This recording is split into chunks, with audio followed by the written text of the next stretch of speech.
भानगढ़ किले के इतिहास की सफर में आपका स्वागत है। हमारे भारत देश का इतिहास इतना गहरा है कि उसको समझाना आज भी मुश्किल जैसा हो गया है। भारत देश के भूतहा स्थानों का जब जिक्र होता है तो भानगढ़ किले का नाम सबसे पहले आता है। भानगढ़ किले का इतिहास थोड़ा डरावना भी है, ऐतिहासिक भी है और हमको जानना जरूरी भी है। राजस्थान में स्थित यह 1500 साल पुराना किला लोगों में कुछ ऐसा खास आकर्षण रखता है कि यहाँ लोग दिन में भी जाने से डरते हैं। यहाँ तक कि कहा जाता है कि रात के समय में जो कोई भी इस किले में प्रवेश करता है वह फिर कभी वापस नहीं आता। इसी कारण सरकार ने भी स्वयं यहाँ बोर्ड लगाकर रात में इस किले में प्रवेश निषेध कर दिया है। डर का आलम तो यह है कि रिजर्व क्षेत्र घोषित किए जाने के बावजूद भारतीय पुरातत्व विभाग ने यहाँ आज तक अपना कार्यालय नहीं बनाया है।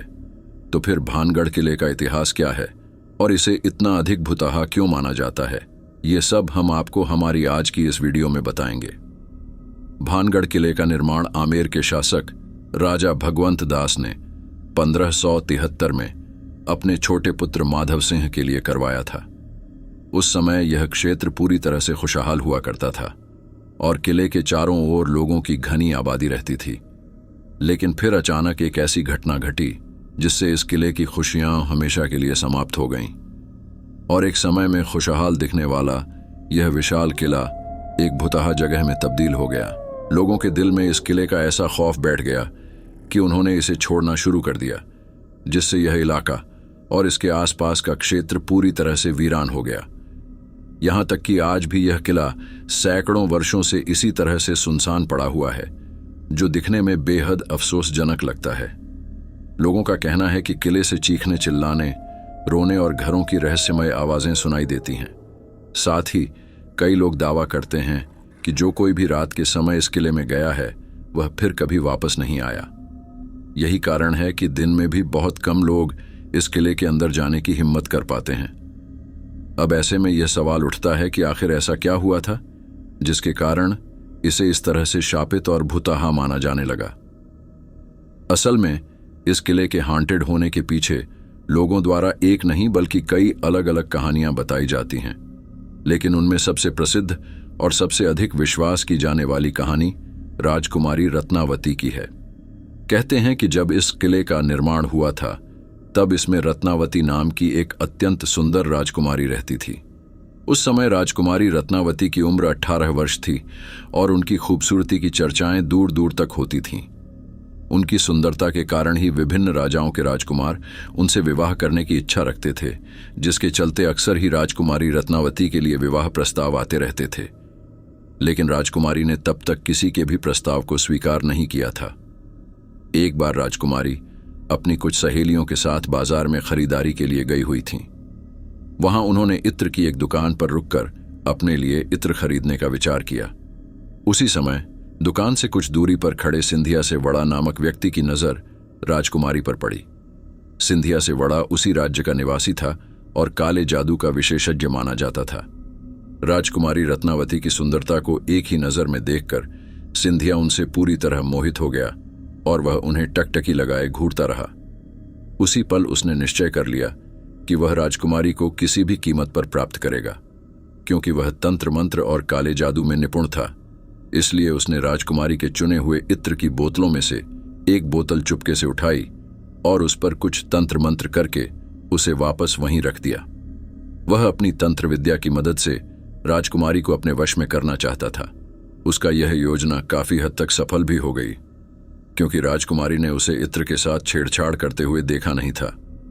फिर राजकुमारी इत्र की शीशी लेकर किले की ओर वापस चल पड़ी। सिंधिया से वड़ा भी चुपके चुपके राजकुमारी का पीछा करने लगा।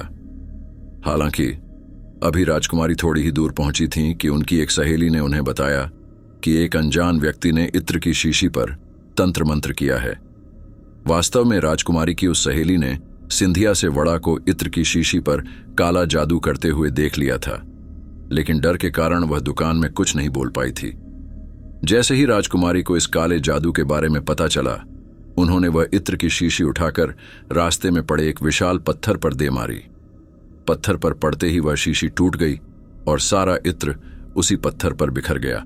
और दोस्तों, इस प्रकार इत्र पर किया गया वह काला जादू उस पत्थर में समा गया इसके बाद वह पत्थर खुद ब खुद लुढ़कते हुए सिंधिया से वड़ा की तरफ बढ़ने लगा।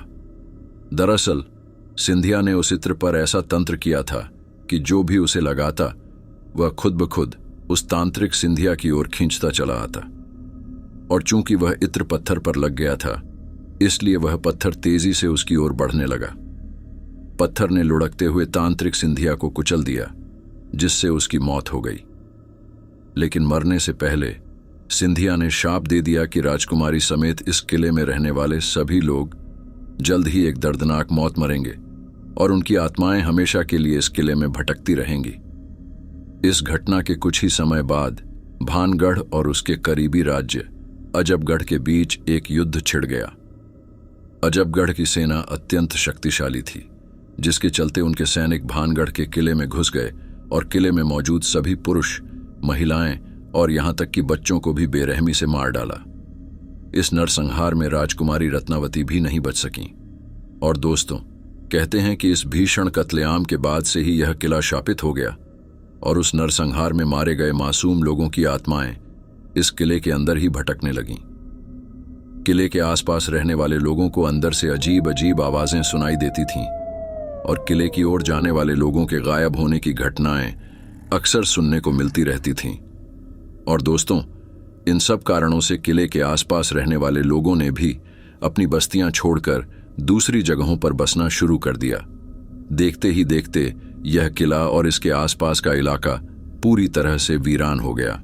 इसके अलावा दोस्तों, इस किले के भूतहा होने के पीछे एक और कहानी यह भी बताई जाती है कि जब यह किला बन रहा था, तब इस किले की जमीन के पास ही बाबा बालकनाथ नामक एक साधु रहा करते थे।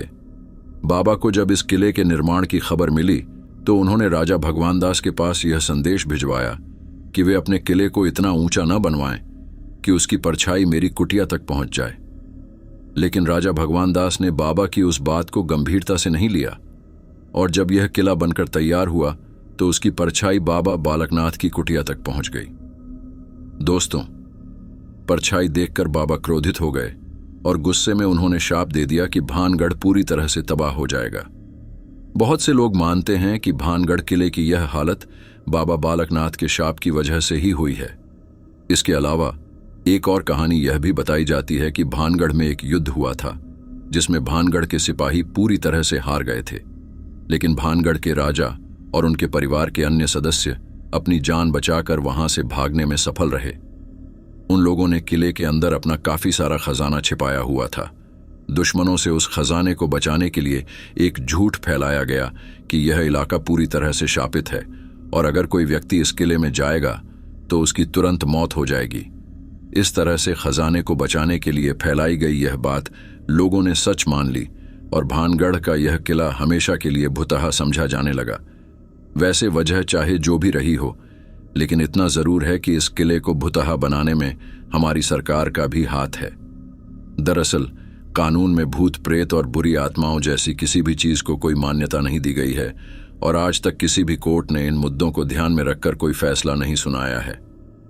इसके बावजूद भी सरकार द्वारा किले के बाहर बोर्ड लगाकर यह लिखना कि रात में इस किले में जाना मना है और भारतीय पुरातत्व विभाग का यहाँ पर अपना ऑफिस न बनाना, ये सभी चीजें कहीं न कहीं इस बात की तरफ इशारा करती हैं कि हमारी सरकार भी भूत प्रेत में विश्वास रखती है। और दोस्तों, सोचिए, जब सरकार की तरफ से ही ऐसे कदम उठाए जाएंगे तो जाहिर सी बात है कि हम लोग तो इस किले को सच में ही शापित समझेंगे। वैसे आपको क्या लगता है, क्या भानगढ़ किला वास्तव में भुतहा है या नहीं? और क्या आप भूत प्रेत पर विश्वास करते हैं? हमें कमेंट करके जरूर बताइएगा। आपका बहुमूल्य समय देने के लिए बहुत बहुत धन्यवाद।